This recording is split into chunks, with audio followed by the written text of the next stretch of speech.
Dede peeped out through the window to make sure there was no onlooker. Though it was morning, it was still dark as night. The first cockcrow was heard as Dede tried to leave his father's compound. It would have been successful for him, but Naza, his stepsister, was sitting outside. There was no way he could leave without her spotting him. He had carelessly mentioned to her that he would be visiting the sacred forest. Now she was on guard, ready to go out with him wherever he went. After a failed second attempt to leave, Dede retired to his hut. Welcome to Afro Whispers. We bring to you captivating African stories and myths which you love to hear. So sit tight and enjoy this particular story titled Filthy Emotions. You are going to love it. So make sure you watch to the end and also subscribe to our YouTube channel. So anytime we drop a whisper, you're going to be the first to get it. In Dede's father's house, there are huts, flocks, servants, maids, and so many possessions to admire. Dede's father, Mazi Nze, is a wealthy man. He was rich enough to buy himself even the respect of the king. Nonetheless, he was humble and a man of virtue, admired by all the villagers. One thing he wished for, money could not get him: many sons and few daughters. In the quest for many sons that would inherit his properties, Mazi Nze married 4 wives. His first wife gave him only 4 daughters and no son. His second wife gave him 5 daughters and no son. The same happened with the third wife, who bore him 6 daughters. Mazi Nze had already lost hope of having a male child. When he married his fourth wife, he never touched her as a husband should. He isolated himself even from all his wives and was very sad. After several attempts, his third wife got his attention. She got pregnant and gave him a son whom he named Dede. Mazi Nze was so overjoyed that he threw ceremonies. He became cheerful again and loved his third wife most. His fourth wife was happy for her husband but was pained at the way he showered his third wife all his love. She was his youngest wife and should be given the most attention. It was even more painful for her as she was still childless in her husband's house. She became desperate. She did all she could to get her husband's attention, to no avail. Finally, one day she was able to get him drunk. She went in with him and was announced pregnant the following day. Months later, she gave birth to a set of twins, a boy and a girl. Her husband was so happy that he adorned her with jewelries and showered her gifts. He named the boy Chidi and named the girl Naza. Mazi Nze stopped giving birth. Life continued.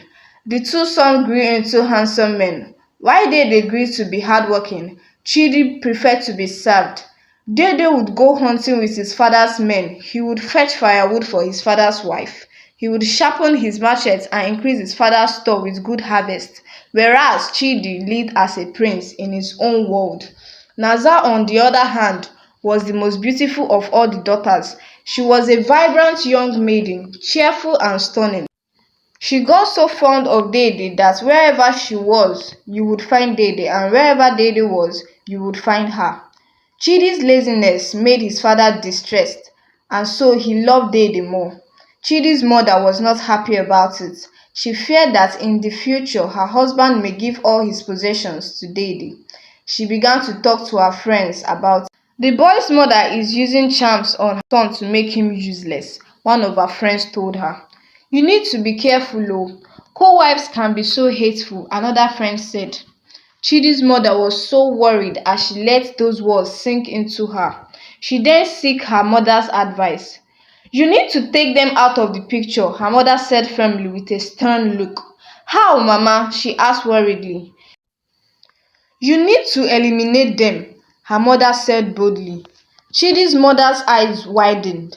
She was hot at the things happening in her husband's home, but she was not ready to shed blood for it, so she stood up and left her mother's compound. When she got home, she found Dede and Naza together with bow and arrows.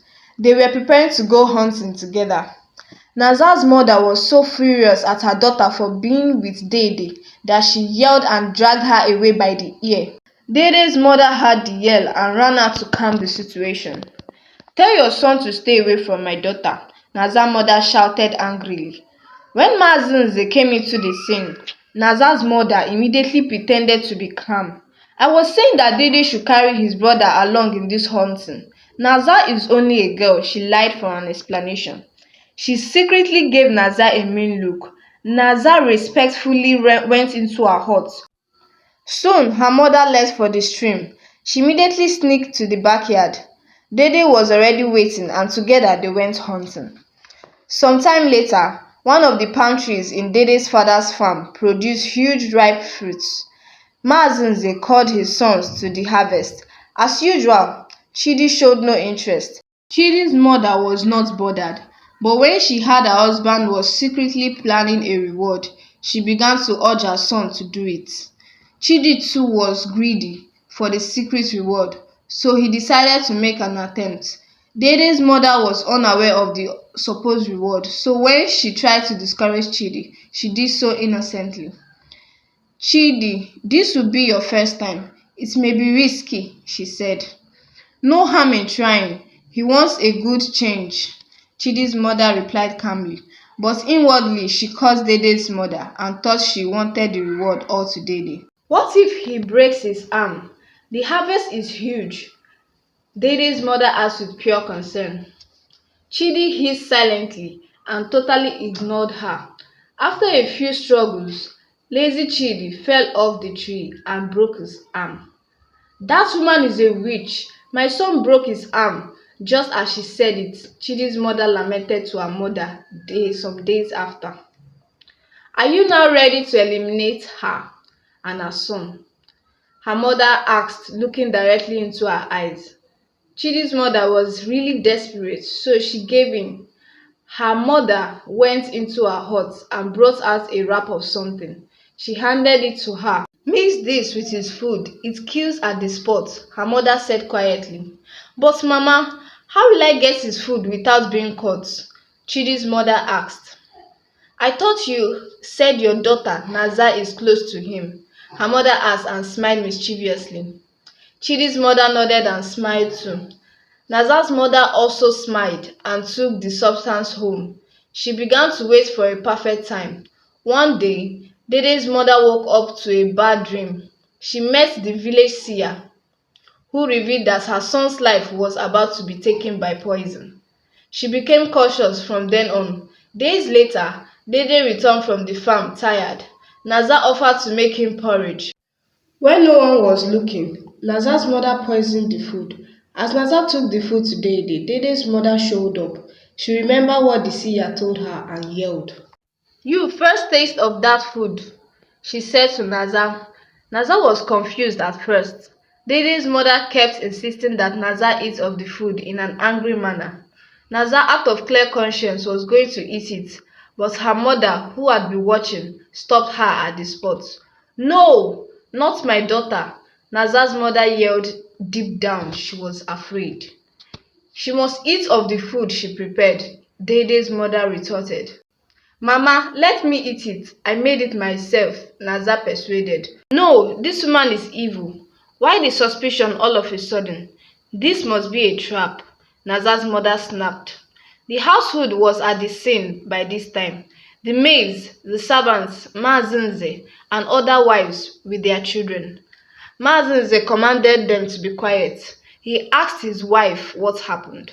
Dede's mother explained her part, but Naza's mother lied, insisting that it was a trap against her daughter. Finally, the food was fed to a goat. The goat died instantly, and everybody was shocked. That night, Naza could not sleep. She kept trembling. What if she or Dede had eaten that food? Someone in the family was desperately evil.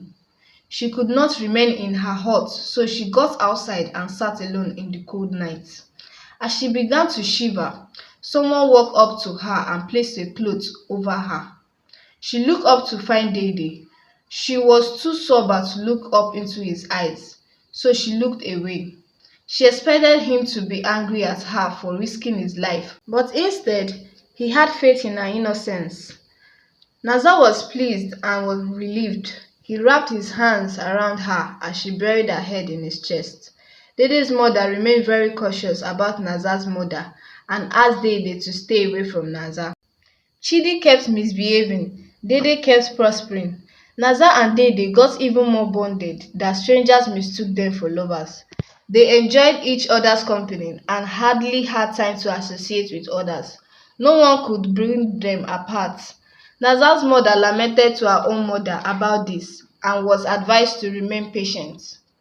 Some months later, their village got raided by some masquerade men of another village who needed the heads of young men to bury their laced priests. The warriors of the village could not stop the raiding as the masquerade men used powerful charms of sacred sources. Dede, Chidi, and every other young man of the village were warned to remain in their huts at night.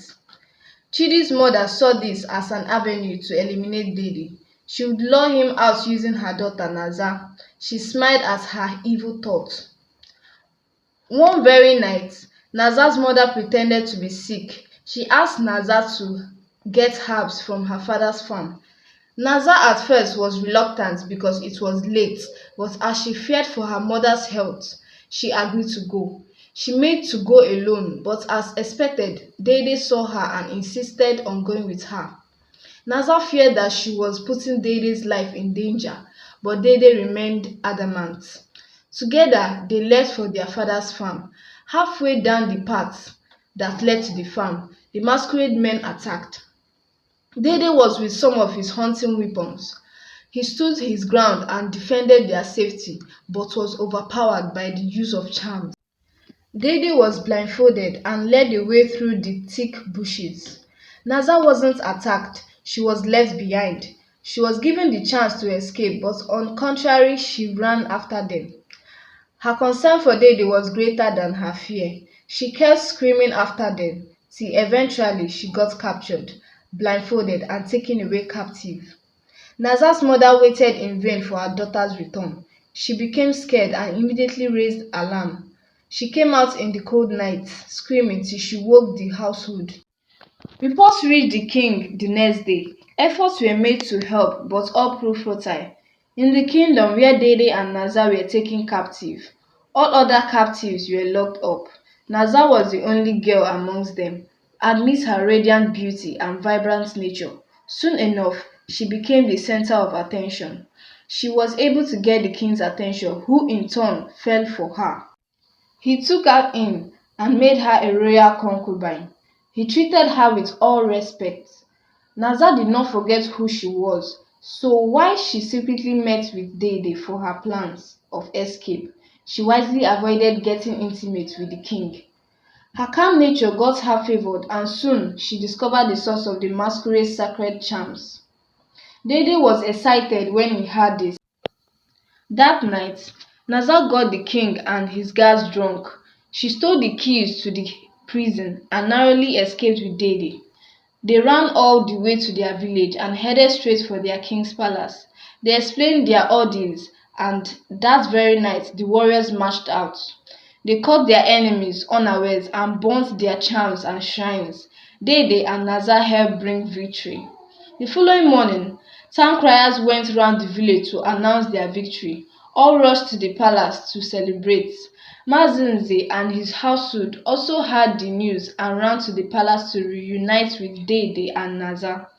Naza's mother also was relieved and overjoyed. At the palace, Dede and Naza were specially treated with honor. They were made to parade the village on royal horses in beautiful clothes. They were showered with riches and given a honorary title by the king in accordance to the seer's instructions. This title meant that sometime in the future, a king would rise from Dede and Naza. Mazi Nze was confused about this because Dede and Naza were siblings and it was abominable for siblings to make children together, but he remained quiet. As the seer, who was considered the eyes of heaven, continued with his message, Naza's mother's scream was heard. She had just mysteriously got blind. The villagers were confused as to why such should happen on a day of joy. The seer immediately walked up to her and said, "It is an abomination for a sinner to behold heaven's success. Go on and confess your evil deeds." People began to murmur as she began to confess. She confessed that she tried many times to kill Dede using Naza. Dede and Naza exchanged looks. Naza felt weak, but Dede embraced her instead and comforted her. Naza's mother also confessed that she had gotten pregnant for a strange man out of desperation and made her husband drunk, slept with him, and framed him responsible for the pregnancy. Everyone exclaimed and began to move away from her. Mazi Nze was dumbfounded.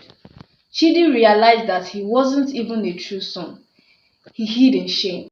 Dede and Naza exchanged looks. They were not siblings all those while. Naza's mother was excommunicated. Mazi Nze did not throw Chidi away, but still treated him as his son. Chidi also had a change of heart. Peace was restored to Dede's father's house. Months later, Dede and Naza got married. Hope you enjoyed the story. If you have learned something from it, whisper it in the comment section down below. And also, appreciate us by subscribing. Thanks for watching. Bye!